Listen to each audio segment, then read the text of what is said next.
Hello students, welcome to my channel. Exercise 8.1 का question number 6 हम करने जा रहे हैं। ठीक है, इसकी प्रीवियस वीडियो में हमने 5th क्वेश्चन किया है। ठीक है, if angle A and B are acute angles such that cos A equals to cos B then show that angle A equals to B. ठीक है, हमें प्रूफ करके बताना है angle A equals to B और दिया हुआ है एक्यूट एंगल। एक्यूट एंगल्स क्या होते हैं? जो 90 डिग्री से कम होते हैं। That means A and B दोनों ही कैसे मेरे एक्यूट एंगल्स हैं। ओके, आइए करते हैं। ठीक है, क्वेश्चन 6 हम करने जा रहे हैं।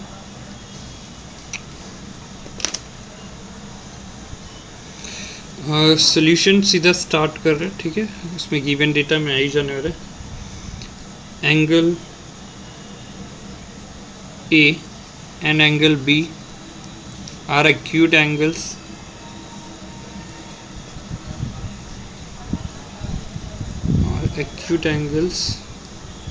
ठीक है, A and B acute angles है where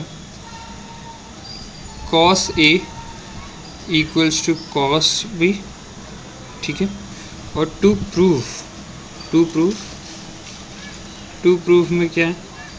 angle A equals to angle B हमें प्रूफ करना है। ठीक है, तो स्टार्ट करते हैं। लेट अस कंसीडर, हम ट्रायंगल सबसे पहले बना लेते हैं।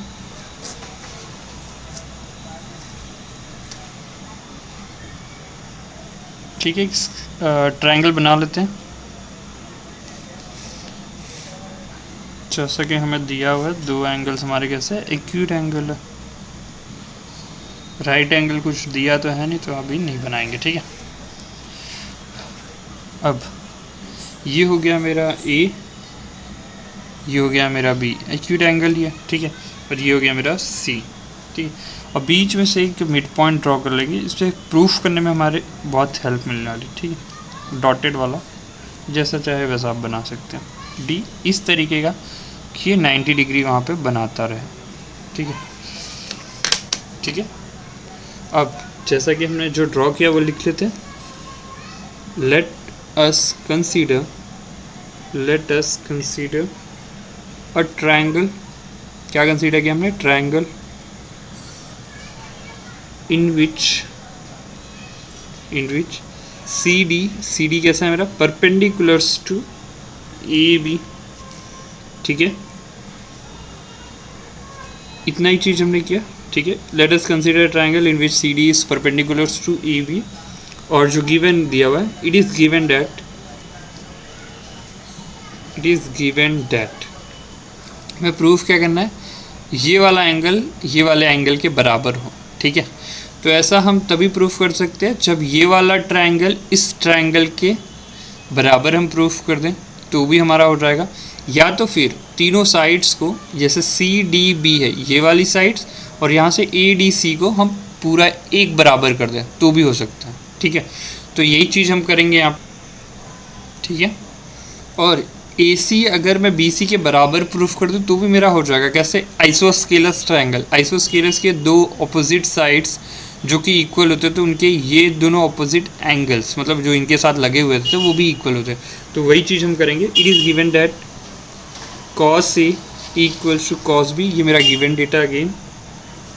ठीक है, अब cos A के हिसाब से अगर मैं लिखूँ तो यहाँ पे ये 90 डिग्री है, तो ये मेरा हाइपोटेनस होगा। तो cos A के टर्म में मेरा ये वाला क्या बनेगा? A, तो ये एडजेसेंट साइड।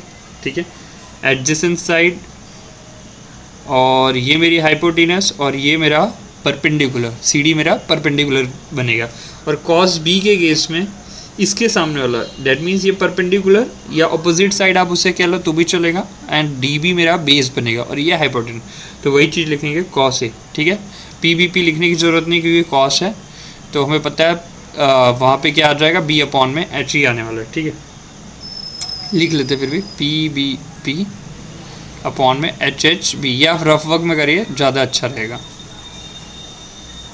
cos A, तो इसके हिसाब से बेस ये रहा मेरा AD, और हाइपोटेनस AC इस टर्म। ठीक है, सेम वे cos B मेरा ये रहा, तो यहाँ पे बेस मेरा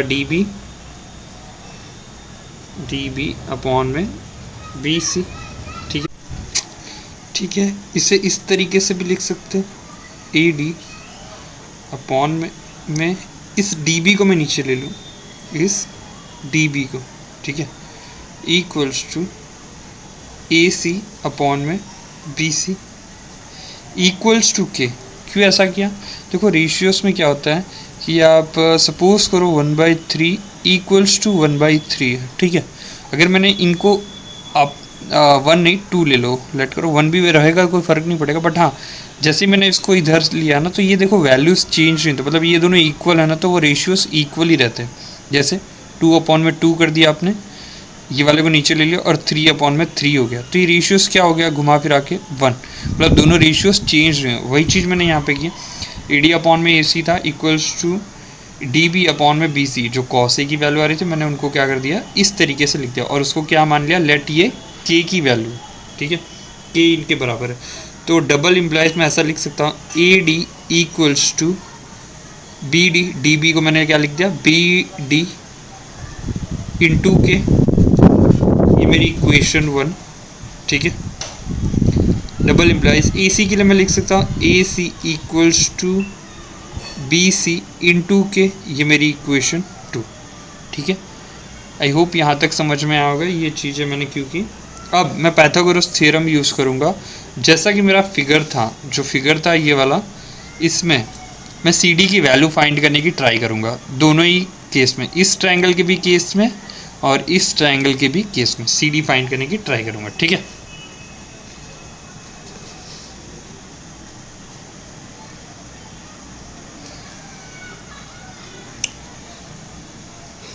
Using Pythagoras theorem,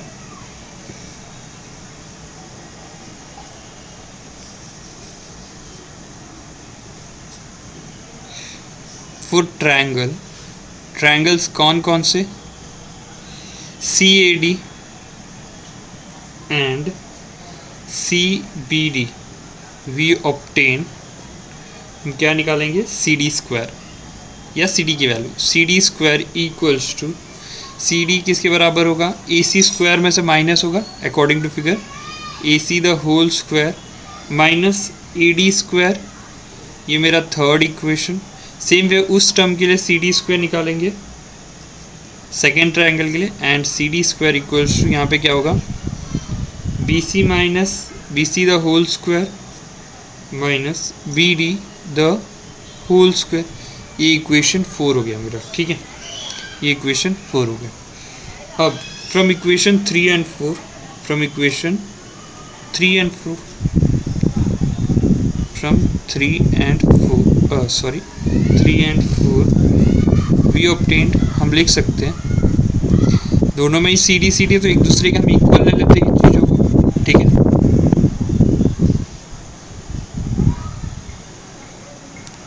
so A C square minus A D square equals to B C the whole square minus B D the whole square, ठीक है।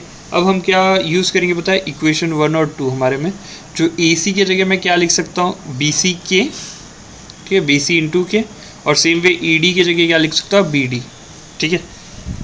डबल इम्प्लाइज ए सी की जगह क्या लिख सकता हूँ, फ्रॉम इक्वेशन 2, ठीक है, B C into K the whole square minus A D की जगह पे बी डी इंटू के, ठीक है, the whole square equals to B C the whole square minus B D the whole square.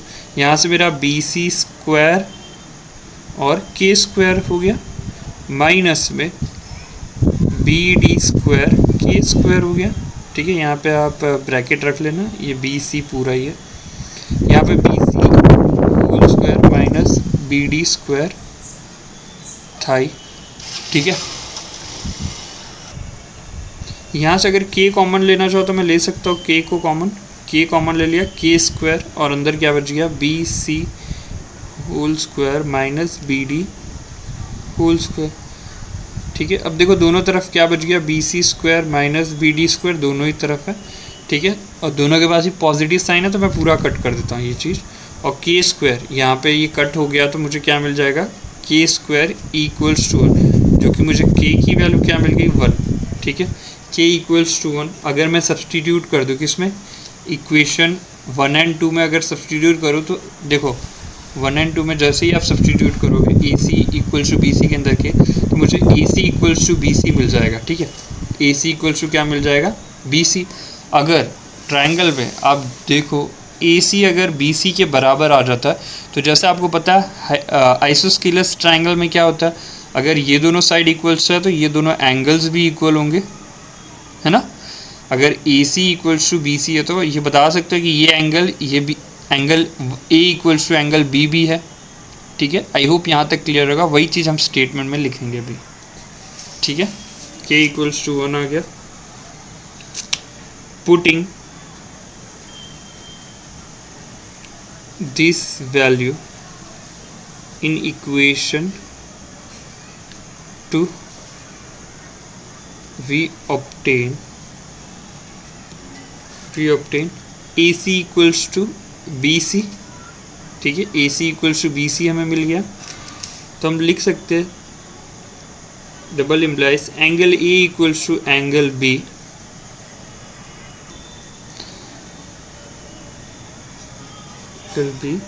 और यहाँ reason क्या देना है, angles opposite to equal sides of a triangle। ठीक है, आई होप आपको यहाँ तक समझ में आएगा। और एक चीज़, इसका शॉर्टकट मेथड भी एक है, वो भी मैं अभी सिखाऊंगा आपको। ठीक है, इसी वीडियो में। ठीक है, शॉर्टकट मेथड को देखने के लिए कंटिन्यू करिए। सेम वे हम ट्रायंगल बनाएंगे, जैसे जो गिवन डेटा था उसी के ऊपर एक ट्रायंगल,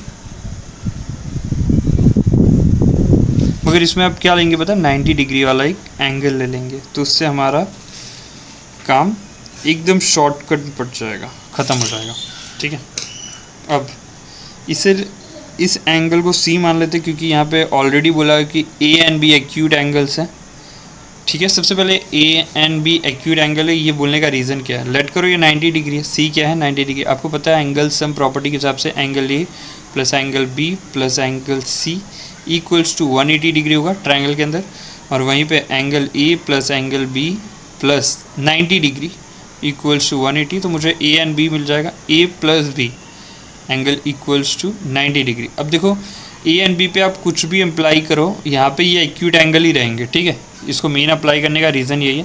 A एंड B को आप कुछ भी रख दो, 60-30 ले लो, 30-60 ले लो, 45-45 ले लो, हमेशा ये एक्यूट एंगल ही बने रहेंगे। मतलब A एंड B कोई भी एक्यूट एंगल से अलग नहीं होंगे, क्योंकि ये 90 डिग्री से कम है, इनका सम ही मिला के 90 डिग्री होता है। ठीक है, डैट मीन्स ये दोनों ही एंगल अगर ज़ीरो होगा, ज़ीरो तो हो ही नहीं सकता, ज़ीरो अगर होगा तो ट्रायंगल ही नहीं बनेगा।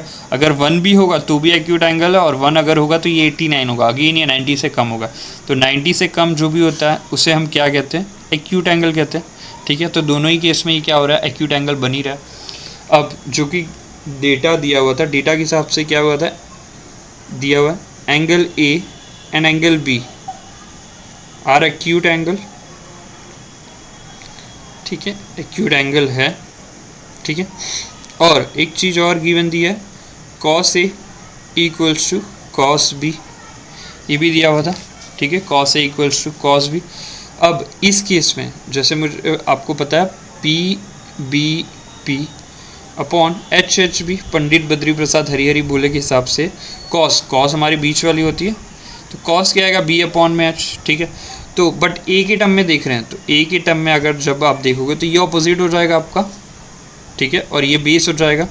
ठीक है, बेस क्या है मेरा AC, तो यहाँ पे इधर मैं B अपॉन H लिखता दोनों तरफ ही, क्योंकि cos का ही फॉर्मूला लगने वाला B अपॉन में H, बट हम वैल्यूज़ अभी लिखेंगे। A के टर्म में कौन है बेस, ये, क्योंकि ऑपोजिट ये है इसके सामने वाला ऑपोजिट, तो ये बेस हो गया। तो यहाँ पे बेस को हम लिख सकते हैं AC।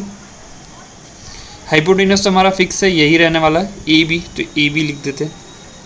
ठीक है, यहाँ पे अगेन B अपॉन में H, यहाँ cos B के टर्म में देखना है, तो cos B के टर्म में अगर देखोगे तो इसके सामने वाला ऑपोजिट, ये AC ऑपोजिट है, बट ऑपोजिट को तो हमें चाहिए ना, हमें बेस चाहिए, तो बेस कौन सा हो जाएगा, ये वाला बेस हो जाएगा इस टर्म में, कौन, BC, तो BC अपॉन में AB।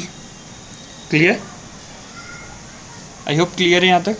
अब देखो अगर नीचे आपको पता है डिनोमिनेटर सेम है तो हम कट कर सकते हैं, कट कर दिया तो यहाँ पर डायरेक्टली लिख सकते हैं A C equals to B C, A C equals to B C हो गया। अगर A C equals to B C है, side A C equals to B C आ रहा है, तो आपको पता है कोई भी ट्रायंगल के अंदर अगर दो साइड्स इक्वल है डैट मीन्स वो आइसोस्केलस ट्रायंगल बनता है। तो यहाँ पे ये मेरा बन गया आइसोस्केलस ट्रायंगल, और आइसोस्केलस ट्रायंगल में हमें पता है अगर साइड्स दो इक्वल होते हैं तो उनके दो एंगल्स भी इक्वल होते हैं। तो उसे लिखते कैसे, वो लिख देते हैं, ठीक है। Hence angle A equals to angle B, और रीज़न क्या लिखोगे, रीज़न में लिख रहा है वही रीज़न जो पहले वाले में दिया था, angles opposite to equal sides of a triangle, ठीक है। अब दोनों मेथड अप्लाई कर सकते हो। आई होप ये बहुत शॉर्ट मेथड आई होगी, ये अल्टरनेट मेथड है, ठीक है, अल्टरनेट मेथड इस सम के लिए। अब जो चाहो वो अप्लाई कर सकते हो, कोई प्रॉब्लम नहीं है, ठीक है। आई होप यहाँ तक वीडियो क्लियर होगी और आपको समझ में आई होगी। अगर कोई भी तरीके का डाउट हो तो प्लीज़ कमेंट करके मुझे पूछ लेना, और समझ में आए तो प्लीज़ लाइक एंड सब्सक्राइब करना ना भूलें।